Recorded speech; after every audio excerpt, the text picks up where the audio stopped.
건강 백세를 위해 의사가 참견해드립니다. TV 주치 의사의 참견. 안녕하세요. 진행을 맡은 김사영입니다. 오늘 여러분의 주치의가 되어줄 프로 참견러 피부과 전문의 조재영 선생님과 함께 하겠습니다. 어서 오세요. 안녕하세요. 피부과 전문의 조재영입니다. 네, 반갑습니다. 요즘은 낙엽도 바짝바짝 메말라가는 건조한 계절이잖아요. 그쵸. 이렇게 건조한 계절이 오면 가장 힘들어하시는 분들이 있습니다. 바로 아토피 환자들인데요. 특히 아토피를 앓는 아이 때문에 부모님들의 마음 고생하고 있는데요. 오늘 의사의 참견과 함께 쭉 해주시면 좋겠습니다. 먼저 아토피로 고생하고 있는 아이 때문에 걱정인 어머니의 사연으로 시작하겠습니다. 안녕하세요. 생후 8개월 된 아이의 엄마입니다. 저희 아이가 생후 2개월 정도 지난 무렵이었어요. 어느 날 보니 아이의 볼에 빨갛게 태울이 나타나더라고요. 알아보니 생후 6개월까지는 자연스러운 현상일 수 있다고 해서 기다렸는데 시간이 갈수록 범위가 넓어지면서 밤마다 가려움증까지 심해지더라고요. 저는 걱정스러운 마음에 아이를 데리고 병원을 찾았고 결국 아토피 피부염이란 진단을 받았습니다.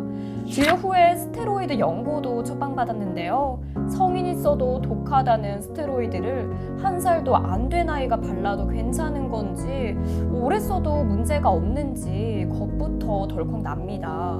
특히 아토피가 성인까지 이어지는 건 아닌지가 제일 걱정인데요. 아토피는 잘 낫지도 않고 완치도 쉽지 않고 재발도 잘 된다는데 우리 아이 원래 깨끗했던 피부로 돌아갈 수 있을까요? 의사의 참견 선생님 도와주세요. 네, 오늘은 국내 인구의 약 100만 명, 그러니까 100명 중에 2명은 앓고 있을 만큼 국민 피부 질환인 아토피에 대한 참견을 해볼 텐데요. 우선 선생님, 실제로 아토피로 인해서 병원을 찾는 분들이 많이 있나요? 사실 이제 피부과의 대표적인 질환이죠. 아토피는 이제 우리가 이제 내과에서 감기처럼 많이 오는 병입니다. 그래서 환자분들의 한 20-30% 정도는 아토피로 오기 때문에 굉장히 많고 특히나 지금처럼 추워지거나 건조해지는 계절에는 아토피가 악화될 수 있는 소인이 굉장히 많기 때문에 방문하시는 분들이 굉장히 많습니다. 저도 어렸을 때 아토피로 굉장히 고생했던 기억이 있는데요. 지금 사연자분은 신생아 아이잖아요. 이렇게 어린아이한테도 아토피가 발병할 수 있나요? 사실 아토피는 어렸을 때 발병하는 게 맞습니다. 그래서 보통은 한 5세 미만에서 한 90% 정도가 아토피가 발생을 하고 뭐 한 50% 정도는 이것도 1살 미만에서 발생을 하기 때문에 어렸을 때 아토피가 발생하는 게 아토피의 원래 피부 질환의 특성이죠. 네, 이 아토피가 정말 많이 들어본 질환인데요. 정확히 어떤 병인지, 그냥 가려운 건지 모르는 분들도 많이 있을 것 같아요. 아토피란 정확히 어떤 병인가요? 사실 아토피다라고 하면은 피부에 뭐 가렵고 뭐 진물이 나고 하면 다 아토피다라고 표현을 하는데요. 근데 사실 진단 기준이 있기는 해요. 아토피라는 병의 진단 기준이 있는데 사실 그걸 다 맞추기는 어렵고 일반적으로 아토피라는 말이 원래는 그리스어로 이상하다라는 말이에요. 그래서 이상하게 정상적인 상태에서도 자꾸 피부염을 만들고 가렵고 이런 거거든요. 그래서 제가 이제 외래로 오시는 환자분들한테 항상 설명을 드리는 게 아토피 환자는 견딜 수 있는 외부 자극이 요만큼이라고 하면 일반 환자들은 이만큼 있다라고 생각을 하시면 돼요. 그래서 요만큼밖에 없기 때문에 조금의 온도 변화 또는 외부적인 자극만 있더라도 그거에 대해서 알레르기 반응을 일으키게 되고, 그러니까 일상적인 생활 속에서도 가렵고 이런 홍반 같은 것들이 생기고 금방 가려워지고 뭐 염증 같은 것도 생기고 하는 건데, 그래서 내가 좀 더 예민하게 반응하는 피부염이다라고 생각을 하시는 게 가장 쉽습니다. 선생님 말씀을 듣다 보니까 저도 떠오른 기억이 옛날에 여기 목을 탁 막는 옷이나 단추가 있었을 때 너무 가려워서 이걸 견디지 못하겠더라고요. 그쵸. 이렇게 그런 좀 자극을 견딜 수 있는 범위가 좁다라고 생각을 하시면 됩니다. 뭐 이런 거 입어도 사실은 일반적인 아토피가 없는 사람들은 가렵지 않잖아요. 근데 아토피가 있으신 분들은 조금만 자극되는 걸 입으면 여기에 염증이 생겨버리는 거예요. 저도 그랬던 기억이 막 떠오르네요. 그렇다면 소아 아토피와 성인 아토피, 이 병변의 차이가 있는 건가요? 예, 일반적으로 아기들, 이제 소아 아토피 같은 경우들은 신측 부위라고 해서 겉부분에 많이 아토피가 생깁니다. 이제 팔다리, 바깥쪽, 얼굴 이런 부위에 많이 아토피가 생기는데 이게 이제 나이가 들어가면서 점점 국소화되기 시작을 하고 나중에는 이제 접히는 부위에 생기죠. 예, 팔다리 접히는 부위라든지 아니면 아까 아나운서님 말씀하신 것처럼 목까지 접히는 부위 이런 부위에 국소적으로 남게 됩니다. 이 아토피 정말 고통스럽거든요. 그렇다면 왜 나에게 이런 질환이 오는지 좀 원인이 뭘까요? 사실 아토피는 가장 큰 게 유전적인 경향이에요. 그래서 어머니나 아버지 중에 한 분이 아토피가 있으면은 아기가 아토피를 앓을 확률이 한 4에서 50% 정도가 되고요. 두 분 다 있으시면 한 80% 가까이 됩니다.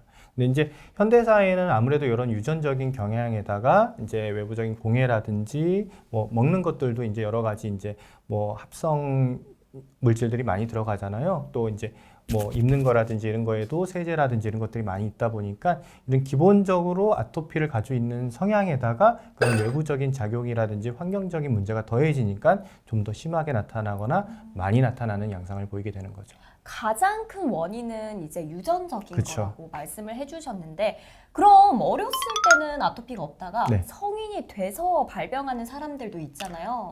이런 경우에는 좀 외부적인 요인, 섭취 문제 이런 것들인가요? 그렇죠. 그 경우에는 이제 외부적인 문제가 더 큰데 사실은 아까도 말씀드렸다시피 아토피는 어린 시절에 발병하는 병이라고 말씀을 드렸잖아요. 이게 이제 나이가 들어가면서 대부분 8에서 90% 정도는 자연 소실이 되거든요. 특히 이제 사춘기가 지나면서 피지선이 발달되고 여드름이 생기고 이때쯤 되면 아토피가 없어지기 시작합니다. 근데 이제 성인이 돼서 아토피가 생기는 사람들은요.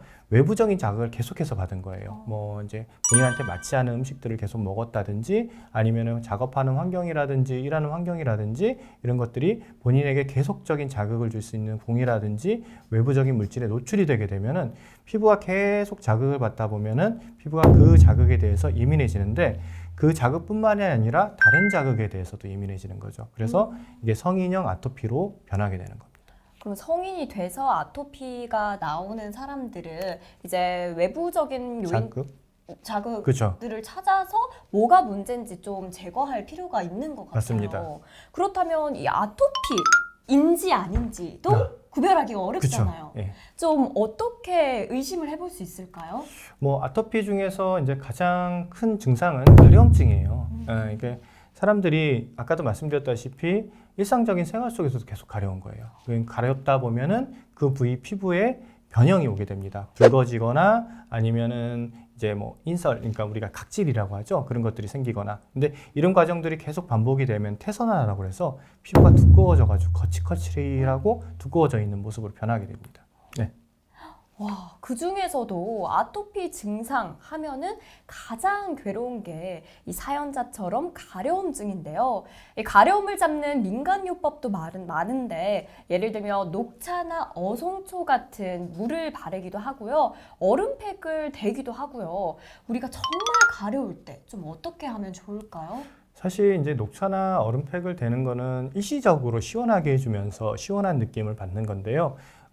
아까도 말씀드렸듯이 아토피는 외부적인 자극에 강하게 반응을 할 수가 있어요. 그래서 이제 녹차라든지 이런 것들은 아무래도 식물성 물질들이 들어갈 수 있고 얼음 같은 경우들도 너무 차가우면 그거 자체가 자극이 될 수가 있거든요. 그래서 그거에서 일시적으로는 시원해질 수 있지만은 장기적으로는 가려움 증상이 더 유발이 될 수 있습니다. 그래서 피부과에서 가장 강조하는 것은 보습이에요.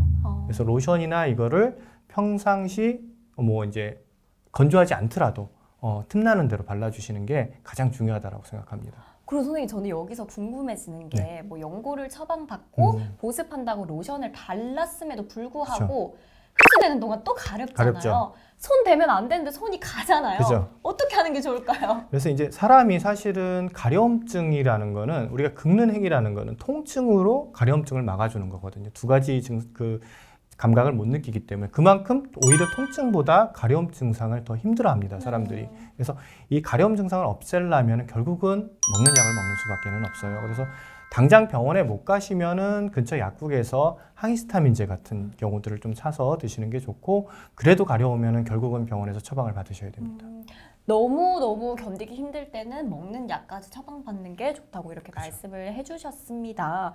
혹은 또 궁금해지는 게 연령대별로 이렇게 피부 아토피 증상이 좀 다른가요? 그러니까 아까 말씀드렸다시피 이제 나이가 어리면 어릴수록 피부에 전체적으로 나타나는 경향들이 있어요. 이제 신층 부위라든지 팔다리, 얼굴 같은 데 나타나게 되고 진물이라든지 이런 것들이 더 많이 생기고 하는데 나이가 들면은 얘네들이 이제 국소화돼요. 그래서 접히는 부위라든지 팔에 접히는 부위, 오금 이른 부위, 목 같은 부위에 생기게 되고 진물보다는 태선화라고 해서 장기적인 피부의 변화로 인해서 피부가 두꺼워져 있고 스스로 가려움증을 유발을 할 수 있는 상황이 돼버립니다.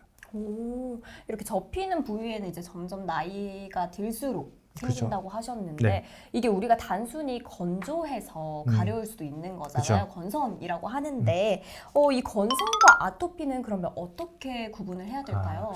이게 건선이라는 거는 건조해서 생기는 병은 아니고요. 건선이라는 병이 따로 있어요. 아, 그래요? 건선이라는 병이 있는데 일종의 자가면역 질환이고 피부가 면역 반응에 의해서 두꺼워지고 붉어지고 이런 각질 같은 것들을 많이 만들어내는 그 질환입니다. 근데 이게 건선은 안 간지러워요.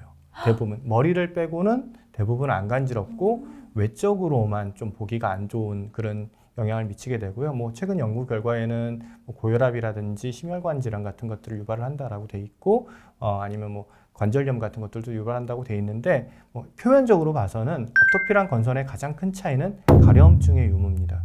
그래서 건선은 대부분 가렵지 않고 피부에 변화만 있다라고 생각하시면 되고 아토피는 가렵습니다, 무조건. 근데 건선도 두피에 생겼을 경우에 좀 가려울 수 있어요.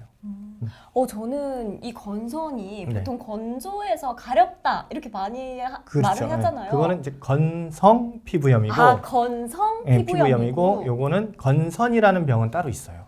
건선은 네. 가렵진 않고 그쵸. 보기에만 안 좋은 거. 예. 그럼 가려움증으로 건선인지 아토피 피부염인지 구별을 하면 할 수 되겠네요. 있습니다. 그렇다면 선생님께서 네. 아토피 피부염이다 이렇게 진단하는 기준이 어떻게 되나요? 사실은 아토피 피부염은 이제 우리나라에서 진단하는 기준이 따로 있습니다. 그래서 주진단과 부진단으로 나누는데요. 주진단은 3가지 종류가 있어요. 이 중에서 2가지에 해당이 되고, 그다음에 부진단은 여러 가지가 있는데 그 중에서 4가지에 해당이 되면은 아토피 피부염이다라고 진단을 내립니다.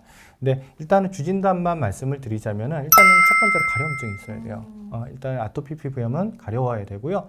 그리고 이제 두 번째는 이제 2세 이하와 2세 이상으로 나누는데 2세 이하에서는 이제 겉부분 신축 부위라든지 얼굴, 팔다리 부위에 특징적인 피부염의 증상이 있어야 되고, 그다음에 2세 이상에서는 이제 접히는 부위들 있죠. 팔다리 접히는 부위라든지 이런 부위에 특징적인 피부염이 있거나 또는 아토피성 알레르기성 비염이 있거나 천식이 있거나 또 아까 말씀드렸다시피 가족력, 아토피의 가족력이 있으면 해당이 됩니다. 그래서 그 3가지 중에서 2가지에 해당이 되고, 그 다음에 이제 부진단은 이제 여러 가지가 있어요. 뭐 피부 건조증이라든지 두피 비듬이라든지 피부가 뭐 두드러기 증상 같은 것들이 생긴다든지 이런 것들이 있는데 그런 것들 중에서 4개 이상이 해당이 되면은 아토피 피부염으로 진단을 합니다. 근데 사실은 그걸 다 따져가지고 진단하기는 어렵거든요. 그래서 일반적으로 피부과 선생님들이 보시면은 다 감이 와요. 바로 이 이분은 사람은 여러 이제 그러니까 여태까지 이제 겪어왔던 증상이라든지 뭐 가족력이라든지 이런 거 듣고 피부 병변을 보게 되면은 아토피 피부염입니다. 아토피적 경향을 가지고 있습니다. 이렇게 말씀을 드리죠. 이렇게 선생님께서 그래도 기준을 상세히 말씀해 주셨으니까 혹시 가려움증이 있으신 분들은 집에서 자가 진단을 한 후에 또 전문의를 찾아가는 것도 방법일 것 같습니다.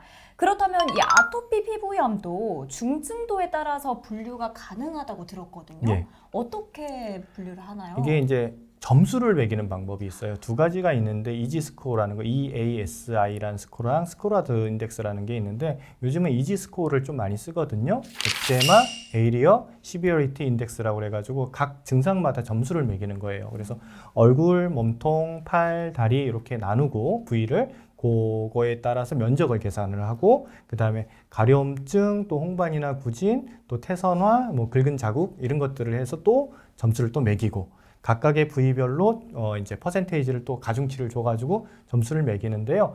보통은 한 0에서 15점 정도까지는 경증, 15점에서 22점까지는 중증, 23점 이상에서는 이제 중증, 중등도 그다음에 중증으로 넘어가게 됩니다. 이렇게 점수를 매긴다고 예, 알려주셨는데 그쵸, 예. 점수를 매기기 위해서 또 검사가 다양하게 있을 것 같아요. 네. 좀 대표적으로 알려줄 수 있는 게 있다면 음. 어떤 검사가 있을까요?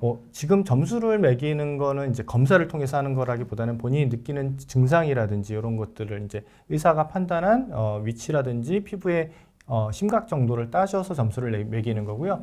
사실은 아토피를 진단하는 검사는 없어요. 근데 이제 아토피가 무엇에 의해서 유발이 되고 어느 정도의 상태를 있는지를 알 수 있는 검사들은 있거든요. 그래서 뭐 항원 특이 IG 검사라든지 뭐 이제 뭐 단자 검사라든지 이런 것들이 있는데 그런데 그것만 가지고 진단이 되는 거는 아니고요. 뭐 어떤 원인에 의해서 이 사람이 아토피가 악화가 되고 이 사람의 알레르기 수치는 얼마나 있고 얼마나 심한 알레르기 반응을 가지고 있는지 이런 것들을 참조적으로 생각하기 위해서 검사를 하게 됩니다.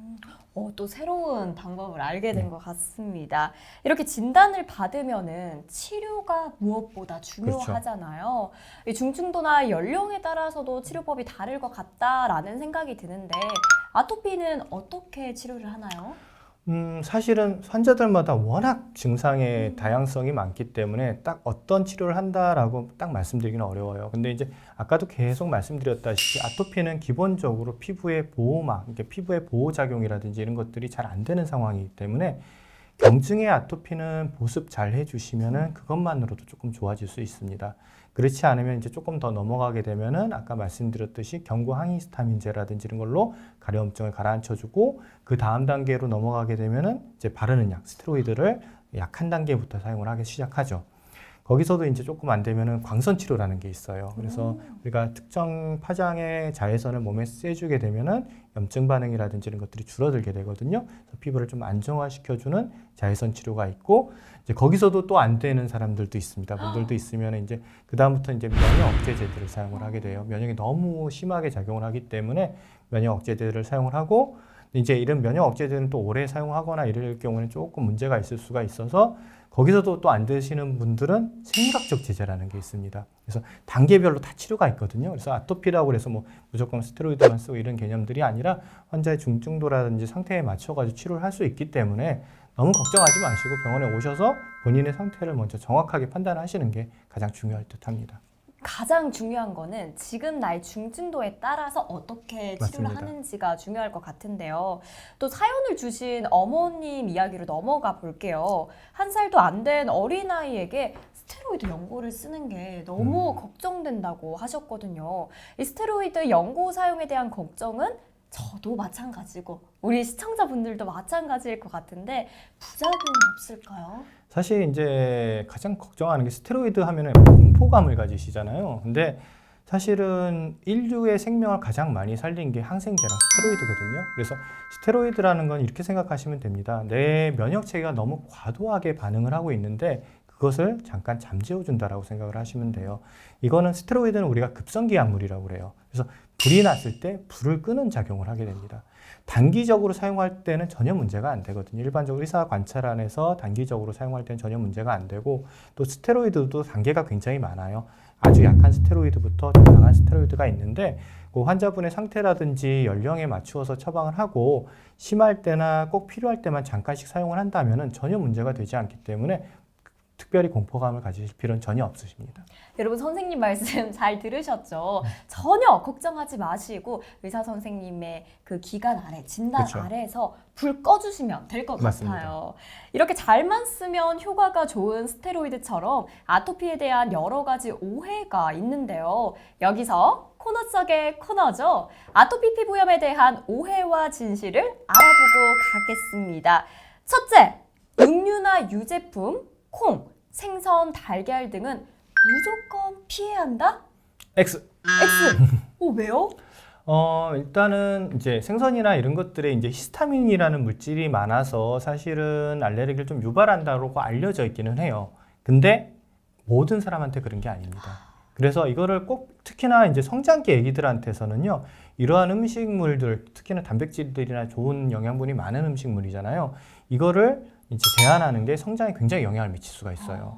그래서 일단은 검사를 좀 해보는 게 좋아요. 피 검사를 해서 실제적으로 이 알레르기에 대한 이런 물질, 음식물에 대한 알레르기 수치가 굉장히 높이 나왔다 하면은 또 거기서 높이 나왔다고 해서 또 알레르기가 있는 건 아니거든요. 그래서 이제 테스트를 해보고 실제적으로 그 음식을 먹었을 때 알레르기가 생긴다 하면은 그거 일단은 빼고 나이가 들어가면서 또 괜찮아지는 경우들도 있거든요. 그래서 그런 것들만 제한할 필요성이 있지 무조건적으로 저런 물질들을 제한을 하게 되면은 아이의 뭐 신체적이거나 정서적인 발달에 영향을 미칠 수 있기 때문에 최근에는 검사를 통하지 않은 음식물 제한이라든지 이런 것들은 추천하지 않고 있습니다. 그러니까 이게 검색하면은 무조건 뭐 유제품 피해라, 가공식품 피해라 이런 것들이 먹을 게 없죠. 네. 근데 이제 정말 개인화 그죠. 맞게 하는 게 중요한 것 같습니다. 맞습니다. 그러면 두 번째 질문 드리도록 하겠습니다. 샤워나 목욕은 최소화해야 된다. 세모. 세모. 예, 세모. 왜 세모예요? 일단은 이제 오염물질에 의해서는 아무래도 아토피가 좀 악화가 될 수 있기 때문에 사람에 따라 다른 거죠. 뭐 운동을 많이 하시는 분들이라든지 뭐 야외에서 활동을 많이 하시는 분들이 먼지 같은 걸 많이 묻혀 들어왔을 때는 그분들은 이제 좀 자주 씻어주는 게 좋은데 그렇지 않으면 그 집이 열심히 씻을 필요는 없거든요. 그래서 이제 저 같은 경우는 이제 성인이 되고 나서는 때를 한 번도 안 밀었어요. 그죠? 때 한 번도 안 들었죠, 그래도. 들어온 적 없죠.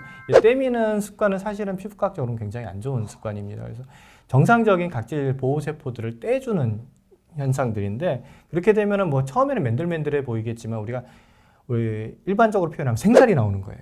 되게 예민한 살들이 보호되지 않은 살들이 나오는 거기 때문에 거기서 염증이 쉽게 유발이 될 수가 있습니다. 저희 목욕탕 가면 꼭 때 밀잖아요. 예, 그러다 보면은 이제 아까도 얘기했더니 외부적 요인에 의해서 생긴 아토피 부위염이 생길 수도 있어요.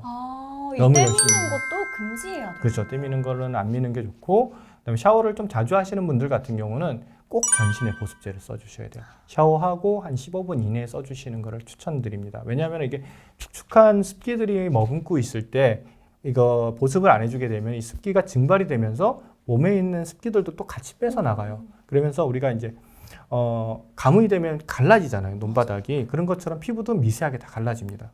그러면 그 주위로 염증이 생겨서 그게 이제 피부염의 시작이 되기 때문에 무조건 샤워를 하셨으면은 꼭 로션이나 보습제를 꼭 발라주셔야 되고 비누 같은 경우에도 너무 건조하신 분들 같은 경우는 전신적으로 다 쓰지 마시고요. 꼭 써야 되는 부위들 있죠. 그런 부위들만 살짝 쓰고 그다음에 보습제 발라주시는 게 좋습니다. 무엇보다 보습이 가장 중요한 중요합니다. 것 같습니다. 그럼 세 번째, 아토피는 전염병이다. 이거는 무조건 맞습니다. 근데 우리 초등학교 가면은 네. 너 피부 왜 이래 더러워 옮을 것 같아 이런 친구들 그렇죠. 있잖아요. 한마디 해주세요. 사실 그것 때문에 굉장히 스트레스를 받죠. 근데 이제 그런 피부병은 전염병이라는 이런 게 있잖아요. 사실은 피부병 중에서 전염병인 거는 굉장히 드물거든요.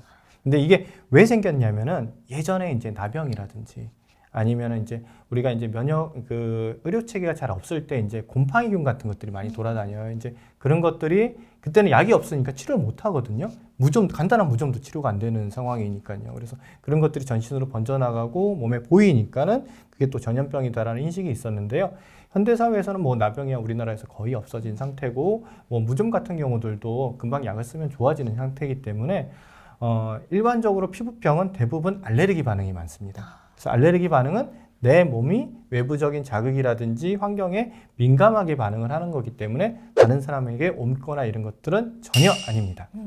여러분 잘 들으셨죠? 혹시나 피부염을 앓고 계신 분들 본인이 얼마나 스트레스를 가지고 굉장히 있겠어요. 네. 그러니까 걱정만 해주시고 우리 오지 마라. 이런 것들을 예. 걱정 전혀 안 하셔도 될 것 같습니다. 그럼 네 번째, 병변으로 인한 피부 착색은 영구적이다? 이것도 세모로 가겠습니다. 이것도 세모로 가는데 이게 너무 착색이 많이 되거나 변화가 많이 생기면은 안 돌아오는 경우들도 있어요. 근데 이제 대부분 일시적으로 염증에 의한 색소 침착 같은 경우는 시간이 지나가면서 대부분 돌아오고요. 그래도 안 돌아오는 것 같은 경우들은 레이저 치료 같은 것들을 하면은 또 빨리 돌릴 수는 있거든요. 그래서 너무 걱정은 안 하셔도 되는데 치료를 안 하시고 계속 긁고 염증을 만들고 반복시키다 보면은 피부 변형이 생기고 색소세포들이 굉장히 많이 쌓이고 변형이 돼버리거든요. 그 경우에는 이제 안 돌아올 수도 있습니다. 그러면 드물게. 즉각적으로 바로 치료를 염증을 빨리 가라앉히고 또 보습이라든지 철저히 하다가 그래도 안 되면 이제 뭐 레이저 치료한다든지 이렇게 하면은 뭐 없앨 수 있습니다. 그래서 세모를 주셨거든요. 그렇죠. 예. 그럼 마지막 다섯 번째, 이 아토피는 불치병이다? 이거는 그러니까 거의 X로 가야 될 것 거의 같습니다. X. 예. 근데 좀 한 번에 X가 안 나왔어요. 이게 이제 아무래도 그리고 아까도 아나운서분이 말씀하셨듯이 제가 말씀드렸듯이 이제 나이가 들어가면서 대부분 없어져요. 사춘기가 지나가면서 80~90%는 아토피 없어지거든요. 그래서 환자분들 이제 오셨는데 제가 어릴 때 뭐가 있었는데 뭐를 했더니 나섰어요. 뭐를 먹었더니 나섰어요 하는 경우도 굉장히 많거든요. 아무것도 안 해도 없어집니다. 뭐 먹고 네, 뭐 한 게 그거 아니라? 해서는 없어진 게 아니라 아무것도 안 해도 80~90%는 없어지는데 이제 외부적인 환경이 안 좋으신 분들 있잖아요. 네. 그러니까 뭐 먼지가 굉장히 많은 곳에서 일을 한다든지 뭐 굉장히 추운 곳에서 일한다든지 하시는 분들은 이게 아토피가 없어졌다고 해도 다른 사람들보다는 민감도가 좀 높거든요. 그래서 이제 그런데 노출이 되면 또 생길 수가 있어요. 그래서 90%는 X지만은 한 10% 정도는 이제 좀 지속적으로 갈 수 있다 이렇게 생각을 하시면 될 것 같습니다. 네, 이렇게 OX로 우리 코너 속의 코너 정리해 봤는데요. 또 아토피를 재발하는 원인을 알면 예방도 충분히 할 수 있을 것 같거든요. 그쵸. 어떻게 알 수 있을까요? 뭐 결국은 1번은 환자분들 오시면 때밀지 마세요. 1번 절대 네. 각질 제거하지 예, 마세요. 각질 제거하지 마세요. 때밀지 마세요. 1번이고 두 번째는 뭐 할 얘기가 보습밖에 없는데 계속 보습을 정말 철저히 해주셔야 돼요. 이게 별거 아닌 것 같지만은 특히나 이게 우리가 나이 들면은 등 긁어줄 사람 필요하다고 하잖아요. 네. 그게 건조 피부염이 생기는 거거든요. 이게 우리 몸에서 이 피지선도 늙어요. 그러니까 기름을 잘 못 만듭니다. 그 중에서 이제 아무래도 잘 발달이 안 돼 있고 이게 면적이 좀 적은 등 같은 부위들이 먼저 이제 줄어들게 되거든요. 그럼 이제 그 부위에서 또 이제 미세한 염증들이 생겨서 간지러워지고 이제 노인분들이 이제 등을 간지러워하는 이유가 그것 때문에 그렇거든요. 그래서 내가 못 만들면은 발라줘야 되는 거예요. 외부에서 공급을 해줘야 되는 거예요. 젊은 친구들은 사실은 좀 뛰고 놀면 금방 피지 분비량이 많아져가지고 뭘 안 발라도 될 정도인데 이제 우리가 이제 30~40대 이상이 되면은 외부에서 공급을 안 해주면은 이제 내가 만들어내는 것만 가지고 부족한 거죠. 그래서 옛날에는 이제 뭐 바세린 같은 것들도 많이 바르고 했었는데 요즘은 좋은 보습제들이 굉장히 많이 나와 있기 때문에 보습제 사용하시면은 아무래도 이러한 아토피라든지 이런 것들이 재발하거나 악화되는 걸 막을 수 있습니다. 이렇게 선생님 말씀 들으면서 생각해 보니까 정말 할머니, 할아버지 이런 노인분들이 등이 가려우니까 긁어달라든가 아니면 때를 믿는 그렇죠. 광경을 많이 목격했는데요. 이때는 차라리 보습제를 발라줘야 맞습니다. 된다. 차라리 제가 크림 발라드리겠습니다 예. 하고 로션을 발라드리는 게 좋을 것 같아요. 그렇다면 꼭 이것만은 지켜라 하는 생활 습관 있을까요? 계속 반복이 되는데요. 계속 반복된다는 건 그죠. 그만큼 가장 중요한데 중요합니다. 사람들이 예. 안 한다는 거잖아요. 그렇죠. 예. 이게 내 손이 안 닿는 부위에도 보습제를 발라주셔야 됩니다. 로션이라든지 이런 걸 발라주시고 우리나라 분들이 너무 좋아하는 찜질방, 사우나, 때밀이 이런 것들 사실 들어가면 시원하잖아요. 너무 좋죠. 기분도 좋고. 근데 이제 사우나 정도까지야 뭐 하고 나서 꼭 로션을 발라주시면 되는데 때는 안 미시는 게 아무래도 좋지 않을까 생각이 듭니다. 그리고 저도 오늘 선생님과 대화하면서 느꼈던 게 일반화하지 말고 네. 개인에 맞춰서 해라 이게 가장 중요한 것 맞습니다. 같아요. 예. 그럼 선생님께서 마지막으로 참견하고 싶은 말씀이 있으시다면요? 일단 이제 우리가 피부에 뭐만 생기면 애기들 뭐만 생기면 이제 아토피다. 이게 아토피가 생기면은 뭐 계속 죽을 때까지 가지고 가는데 어떡하냐 어머니들 걱정하고 오시는 분들 굉장히 많이 있으시거든요. 사실은 유아기에 아토피가 생기는 거는 굉장히 흔한 현상이기 때문에 너무 걱정 안 하셔도 됩니다. 그 증상이라든지 상태에 맞추어 가지고 치료를 하시면은 나이가 들어가고 피부가 안정화되면서 점점 없어지는 게 일반적이기 때문에 그 당시에만 아기가 너무 힘들어하지 않고 피부의 변성을 유발하지 않을 정도로 치료를 잘 해주시면 되고요.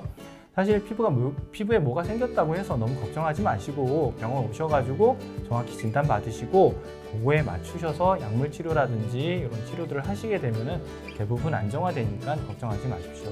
그리고 스테로이드에 대해서 다시 한번 말씀드리면은 너무 걱정하시는 경우들이 많은데요. 아기들한테 쓰는 스테로이드도 있고요. 그거는 의사의 관찰하에 사용하면은 전혀 문제가 되지 않기 때문에 처방해 주신 만큼만, 그리고 우리나라 같은 경우는 이제 병원 접근성이 굉장히 좋기 때문에 미국 같은 경우는 문제가 될 수 있어요. 스테로이드를 이만큼 큰 거를 하나 처방을 해주고 그냥 보내거든요. 그러면 이제 그걸 계속 바르다 보면은 피부에 문제가 생기거나 다른 문제점들이 생기는데 우리나라 이제 병원 가면은 한 조그맣게 처방을 해드려요. 그 이유가 자주 오라는 게 아니라 환자 상태를 보고 스테로이드를 처방을 하기 위해서 조그맣게 처방을 하거든요. 무분별한 처방을 그러니까 사용을 막기 위한 거기 때문에 걱정하지 마시고 처방된 용량 정도만 사용하시면은 크게 문제 없으니까 걱정 안 하셔도 된다라고 한번 다시 말씀드리고 싶습니다. 네, 오늘도 이렇게 시청해 주셔서 감사드리고요. 다음 시간에도 조목조목 참견할 유익한 건강 정보 들고 찾아오겠습니다. 여러분의 평생 건강을 책임질 TV 주치 의사의 참견. 다음 시간에 만나요.